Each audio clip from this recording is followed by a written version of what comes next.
Hello, welcome back to the channel. I'm AVM and welcome to something a little bit different. It's a Jeep Renegade 4xe. E because, like anything with a plug on it these days, it has to have the letter E in the title somewhere. I can already imagine what people are typing in the comment section. It's too big, it's another SUV, I'm not interested, I move on. Normally I would agree with you. Anybody who watches the channel will know I'm not a fan of SUVs. Strictly speaking, that's not true. I'm not a fan of the majority of SUVs out there that look like a 4x4 because they're not a proper SUV, they're not a proper 4x4. Most of them are two-wheel drive and they're designed to look like that with no capability of what you would expect from a 4x4 SUV. This, however, it looks like an SUV, it looks like a four-wheel drive car, it's tall, but ultimately it can back up its claims. It's justified in how it looks and its existence. And I respect that, I don't mind that at all. And after a week of driving this thing, I'm actually becoming a little bit of a fan of it, if I'm being honest.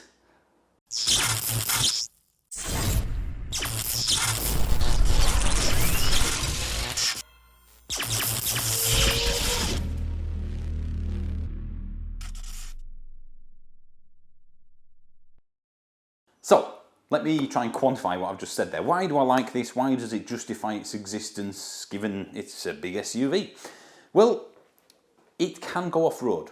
I think that's the first and foremost thing. It's a big tall car because it needs the ground clearance.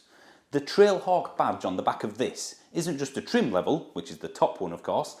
It's one that only goes on the back of a Jeep if it's completed the Rubicon Trail. It's a proper off-roader. It might not be the best in the world, but it can really go in the rough stuff. And I think that's brilliant because it's not just something that is like this for looks alone, it can back up the claims of its chunky wheels, its big gap wheel arches, the chunky bumpers, the fact it's tall. It's like that for a reason, for practicality purposes, rather than just look good driving the kids to school. Whether they take it off-road or not, and I suspect most people who buy this won't, well, that's not the fault of Jeep, is it? That's the owners. In terms of its width, it's about that much wider, just a few centimetres, than a Ford Focus. And in terms of its length, it's about that much shorter than a Ford Focus. So its footprint is about the same as one of Britain's best-selling family cars. I even like it in this Trump orange, as it were. It stands out, it's got a bit of personality, and that's again something which is lacking in a lot of cars, especially SUVs. Right, let's have a look around the outside, the inside as usual before I take it on the road. Well, it's clearly a Jeep, isn't it? It's got all the family traits, not just the fact it says it on the front. It's got the Jeep grille, it's got the circular headlights, I quite like that, the flared wheel arches either side, all typical kind of design cues, and of course the big chunky plastic bumpers because, you know, it has to look big and manly, isn't it? Hashtag lads. From the side, it's SUV-ish, isn't it? It's got the flat roof. I quite like the way it tails up here. This is the petrol flap. On the other side, it's the charge flap. That does it at just over 7 kilowatts on its 11.5-ish kilowatt-hour battery, which is enough. It doesn't need AC22 charging. Rear entry, which is something I always like to look at. Not too bad actually. I'll show you the inside in a second though. Of course it's got the big plastic chunkiness, the squared off wheel arches, the big gaps, the chunky wheels, all the hallmarks of a proper off-roader. And if that's what you're after, that's what you're going to get. Nothing amazing round the back in terms of design touches. I quite like these lights that are square but recessed in the middle. It's just a little bit different. 4xe badge there, and of course the Trailhawk badge to let people know that if you want to, you can take it off-road. Look at that for a solid piece of metal, that's what we like, isn't it? Chunky black plastic and kind of just a flat back. If you park close to anything, you can't really open it very easily because you have to stand back. So you've got to have a fair distance from the back of the car to be able to open the boot. Otherwise it smacks you in the face as well. Now the boot itself, let me bring that closer. It's effectively about what, 10-15% smaller than a Ford Focus's boot. So it's not the biggest, but it is reasonably practical. It's nice and flat, which is good, but it's not very tall, which means it's limited on practicality. If you're got a pram and, you know, kids stuff, you might struggle a little bit. It's not very wide. Under here, you've got a spare tyre. Remember them spare tyres? I don't think that's standard, so you may have a bit of storage beneath that if you don't have a spare, but ultimately it can just about get away with being a family boot, but I'd like it to be just a bit bigger. Oh, right. We have Jeep steering wheel with nice buttons, good feedback, nothing haptic or fancy. It just, yeah, functional. I quite like that. This, nice and chunky. They actually feel really nice and solid, actually. You've got some hard plastics here. Bear in mind, this is the top spec one. Nice and soft kind of leather or leatherette. Door bin, not huge, but reasonable. Air vents. Yeah, they're a bit loose, but yeah, they're not going anywhere. I don't mind that at all. We've got some nice kind of soft material going along the dashboard there. Grab handle there for the passenger, so when you do go off-road in Morrison's, you've got something to hold on to. The glove box now. Yeah, decent size. It's not cut in half because of a fuse box, so that's all right. Now, let me turn it on. We'll have a look at this. You've got the on button down here. And then we get a nice display in the middle. On the left, we've got the RPMs for the engine, and on the right, we've got the power and equivalent RPM, if you like, for the electric motor. Now, if I press these buttons here, you can cycle through various options. I won't go through it all. You get the idea. This, again, it's a top spec car. Just bear that in mind. So not everything you see on here, you will get on them all. This is the infotainment system. And you know what? For the most part, it's pretty good. I didn't like it at first, but now I've actually had to play around with it. It's reasonably quick. The sat-nav is TomTom, and it's pretty responsive. I like the fact you've got buttons. I like the fact you can adjust the volume and the temperature with proper physical knobs as opposed to having to use a touch screen. So that's a good thing for me. Down here, if I just move the gear lever out of the way, we've got a 12-volt socket there, one USB, hybrid, electric and e-save on the modes that you can have. So I want to go in electric, I'll stay that. And something which has annoyed a couple of people on the Twinternet, you can adjust all the 4x4 settings here, but just the fact that the spacing between the letters isn't spot on has caught a few people's eye. You've got a bit of storage down there, which is all right for glasses and a few other things. Of course, here's the gear lever. Pull it back for drive, neutral, reverse and park, of course. And when you're in drive, you can move it to that side so you can pick the gears. You could just hear the engine has kicked in there. So let me put that back into park. Cup holders, nice, that works. Here, a bit of a bit for your phone, just to kind of slot into there. Handbrake, of course, and traction, that will effectively turn maximum regeneration on.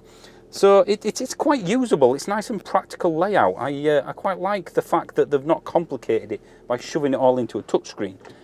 In here, a bit of closed storage, quite deep, vaguely practical, I suppose. You could put enough stuff in there, and of course you've got the glove box as well.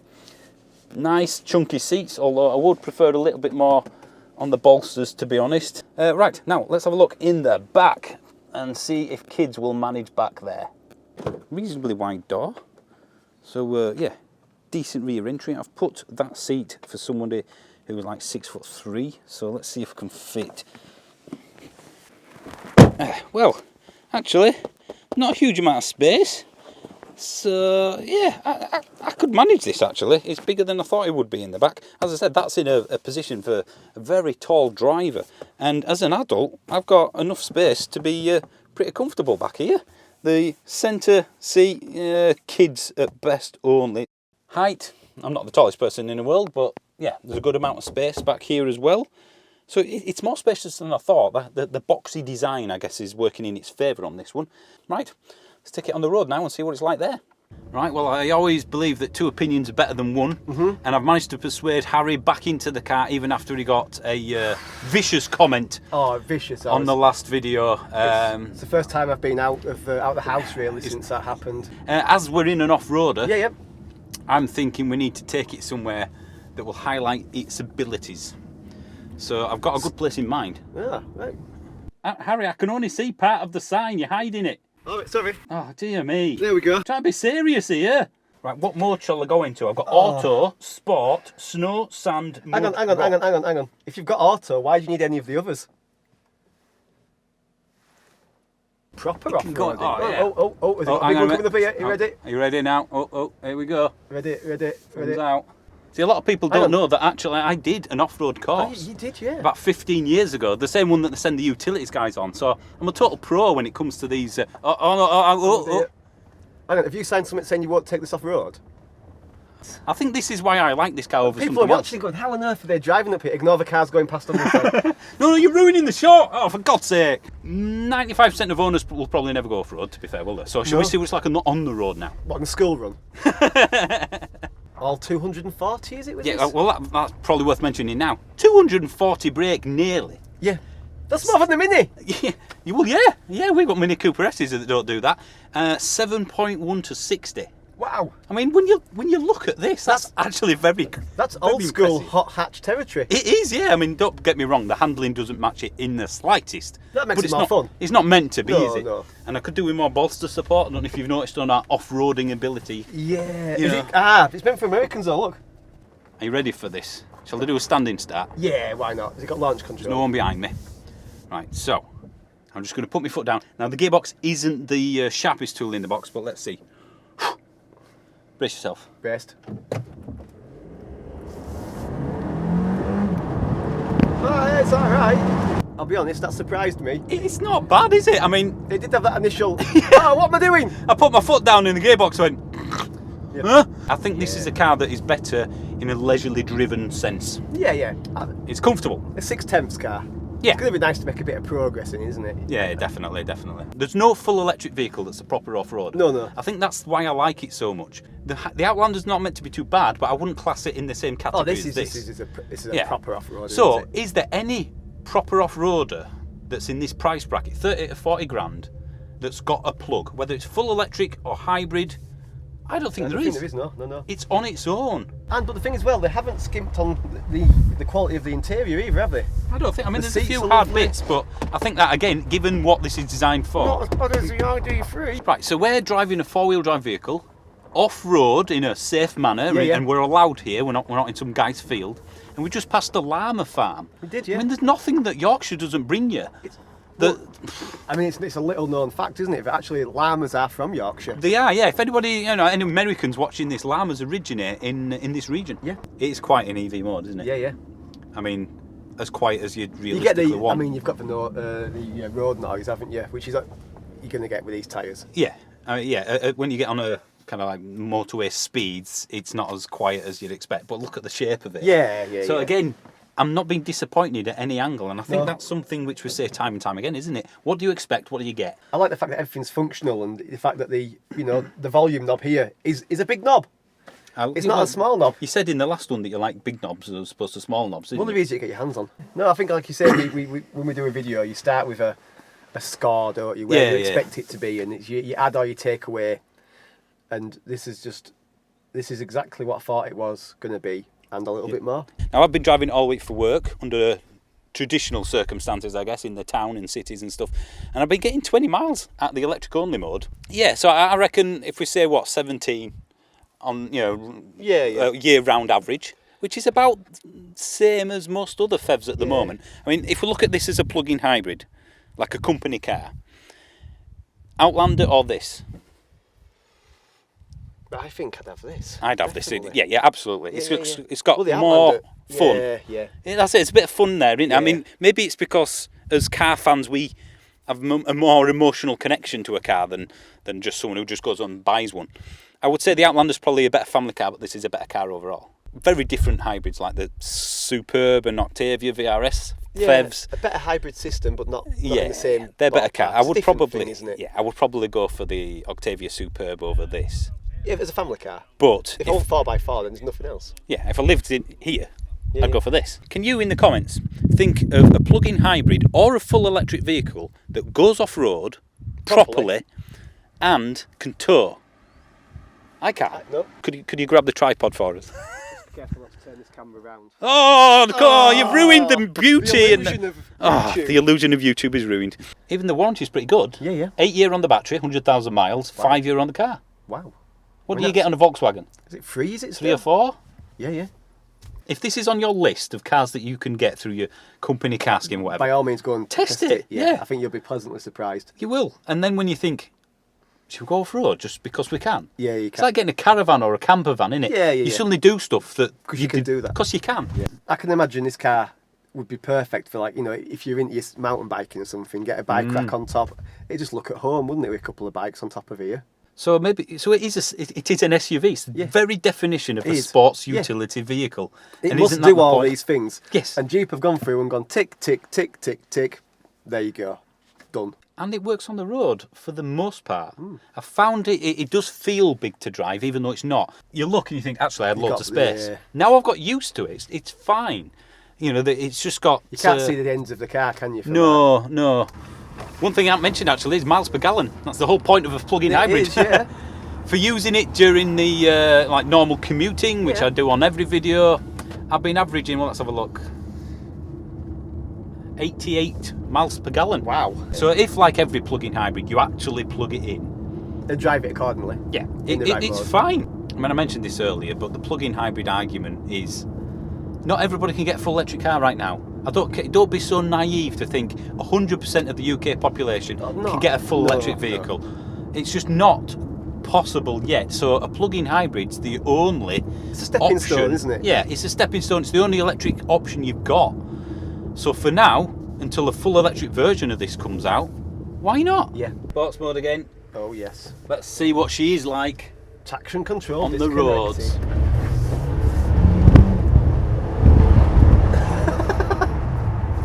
I mean, you can't argue with that, can you? From what this is. That's amazing. I can say, though, that this is really good at parking on the pavement on the zigzag lines outside a primary school. Is it? Yeah? We just did it. It was a Saturday, they weren't open.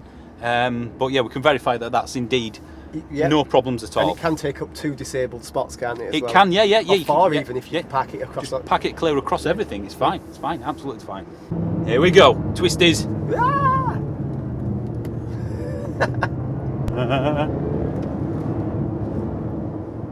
It does wallow somewhat, doesn't it? Oh, why did you change then? I didn't want you to change then. Has it got a manual mode? It does. There you go. I'm in manual. You know what? It's quite fun. It is fun. I wasn't expecting this. I have to say. I mean, it does wallow, but it's predictable wallow, if you know what I mean. So you know what its limits are. Yeah. And that means you know where you can push it. You know how far you can go. Oh. I like the fact that it's surprising. Because it shouldn't do this. Yeah. Do you like people like the Jimny? Yeah. Even though as a car, it ain't brilliant, is it? No. You know, it's like driving a tractor. But look at it. Yeah, it's good off road, and in fact, there's a Jimny right in front of us. So, and it's the same sort of thing, isn't it? It's just like a big Jimny. Yeah. I think the thing I like about this is that Jeep, for whatever reason, whether it's emissions or whether they're just moving forwards, they thought, let's make a plug-in hybrid. Yeah. But what they haven't done, they've not sacrificed any of anything that Jeep stands for. Yeah, they've kept the heritage. Yeah. They haven't gone, well, you know, we've had to compromise on this, like it's off-road. It's got to be two-wheel drive. Yeah. It's easier to do it that way. If you took a same spec diesel version of this, it's about £4 cheaper. But the fuel alone, over a few years... a couple of years, you're more or less breaking even, and resale. It will be worth a lot more than the diesel. Who's going to want a diesel in a couple of years? Exactly. So, financially, it kind of justifies itself as well, compared to an existing diesel equivalent anyway. Yeah. Right, well, thanks for watching. Press the usual subscribe, yada yada, press the buttons, be kind in the comments section. Yeah. If you can't be anything else, be kind. Exactly. So, thanks for watching, guys. I'll see you soon. See ya.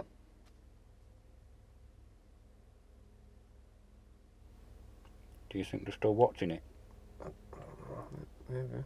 How long are they going to carry on watching it before they realise that we're taking the piss? How long can we stay still for? This is harder than it looks. I've had to blink loads of times.